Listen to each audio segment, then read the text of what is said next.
So, one of the biggest things that I see keeping coaches stuck is this ongoing mental looping around niching. Do I need to niche down? What niche should I choose? Am I too niche?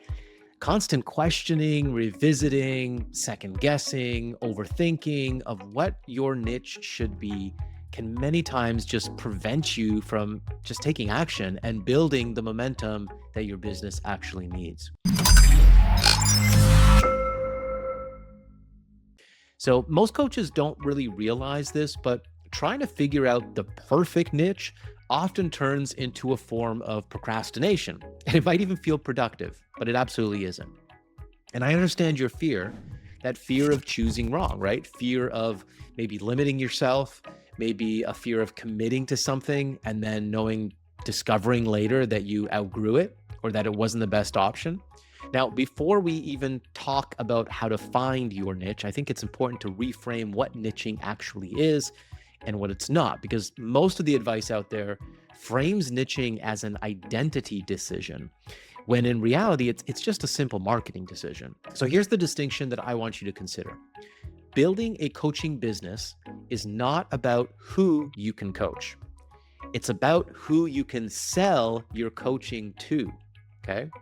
Now, that might sound uncomfortable at first, but it's important truth to accept if you want to build a business. As coaches, we're trained to see the potential in people. We're trained to believe that anyone can benefit from our coaching. And in many ways, I'm sure that that's true. But the market doesn't operate on potential. The market operates on relevance. People don't hire coaching because they want coaching, honestly. People hire coaching when something is at risk. Think about it. People hire coaching when they're facing an issue, a problem, an obstacle, or a crisis, and they need to feel understood in their very personal and very specific situation that they are trying to get out of.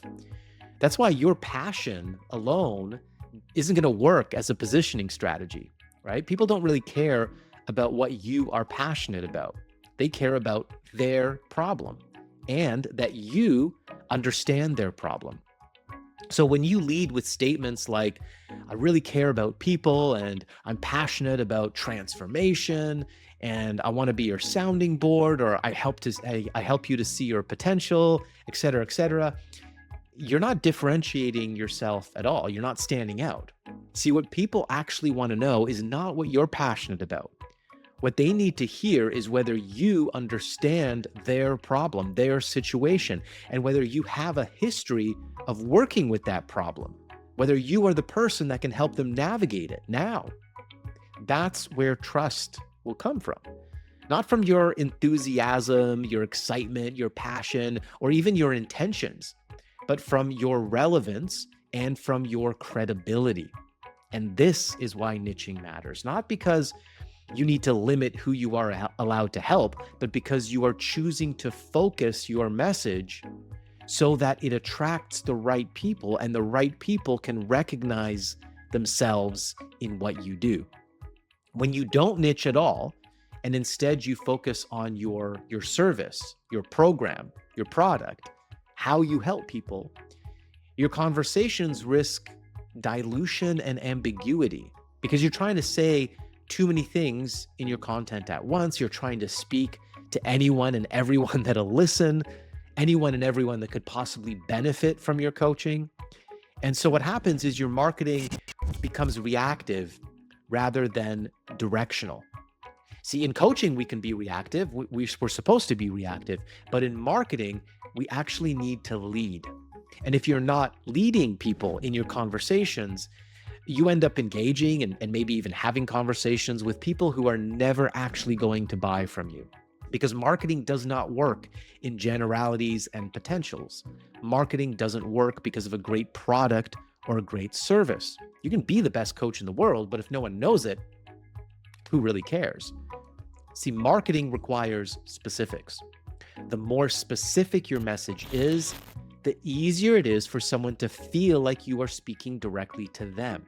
And that's the key to marketing, that initial connection, that human connection.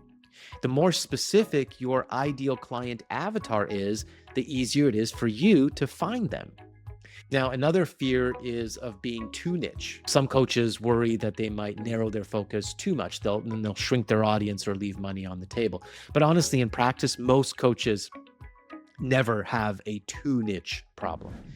They probably have a no entry point problem, right? They haven't created a clear doorway for the right people to step through.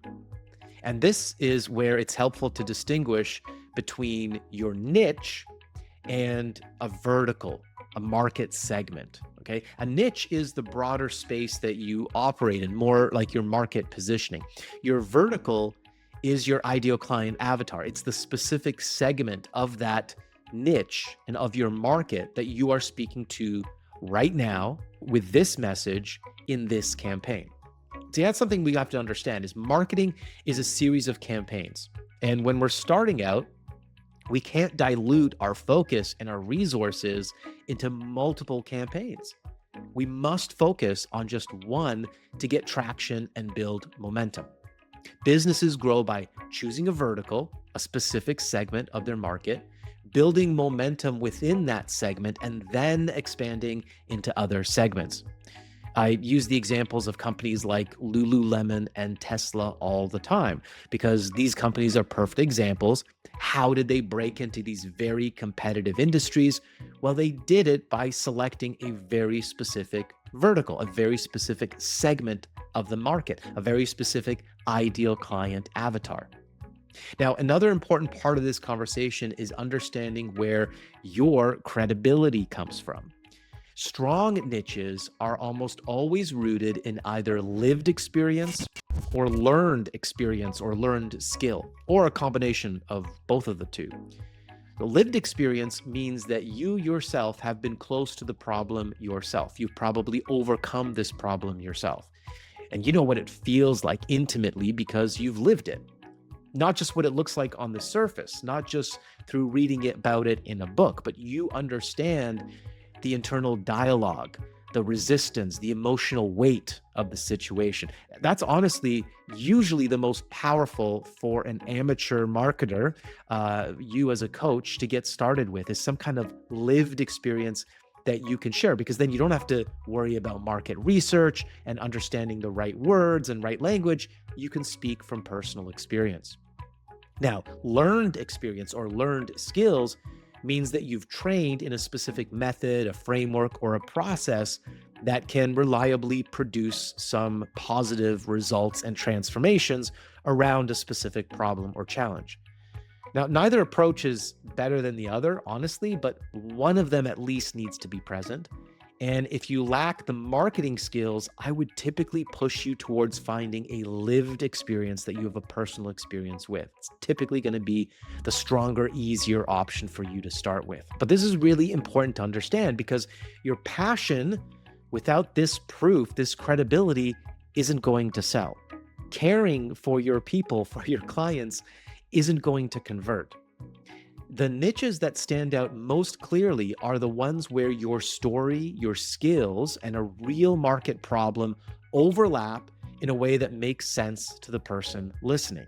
This is why your story matters, not because it's inspirational, but because it explains why and how you are connected to the problem and the people that you help.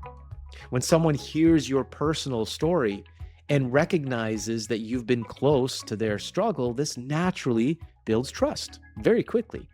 They don't have to wonder whether you understand them, whether you get them. They can feel it. Where most people get stuck is trying to think their way into this clarity. Sitting down and asking, what niche should I choose, is rarely going to work, because clarity isn't going to come from forcing this decision. It's going to come from seeing the patterns across your experiences, the conversations that you keep having, the problems that you're naturally drawn to, and the results that you've already helped people create. So let me leave you with one more important reframe here, because this is where a lot of coaches also get stuck. Your first niche does not have to be perfect. It's not supposed to be. The goal is not to get it right forever. The goal is to get it clear enough to move forward. Clarity in your marketing is not going to come from thinking in your head about it. It comes from action. It comes from actually getting out into the market. It comes from getting into real conversations with real people and paying attention to what actually resonates. Because marketing isn't about perfection, it's about iteration.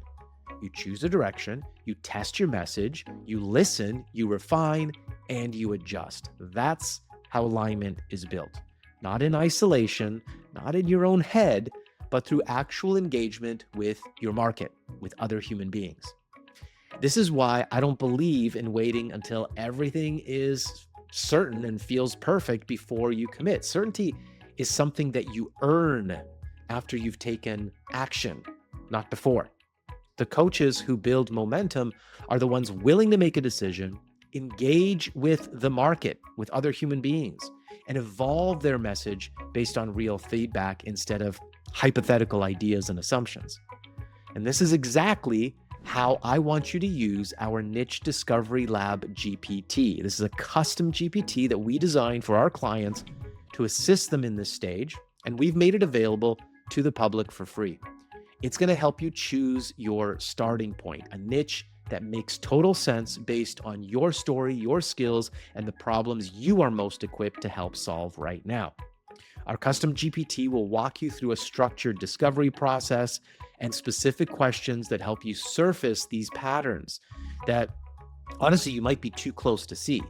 And then it presents you with a small number of viable niche directions that you can actually take into the market. From there, it'll help you translate that clarity into messaging and potentially a simple action plan so you can start having better conversations instead of staying stuck in your head. Now, if you've been waiting for certainty, this is your permission to just stop, okay? Make a simple choice.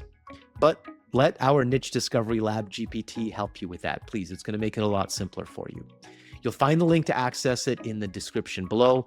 And honestly, I really recommend you take your time with it. Be honest in your answers, and then take what you uncover into the real world, get into real conversations, and then just refine as you go. Of course, we would love to hear about your experiences using our GPT in the comments below, so please feel free to share those.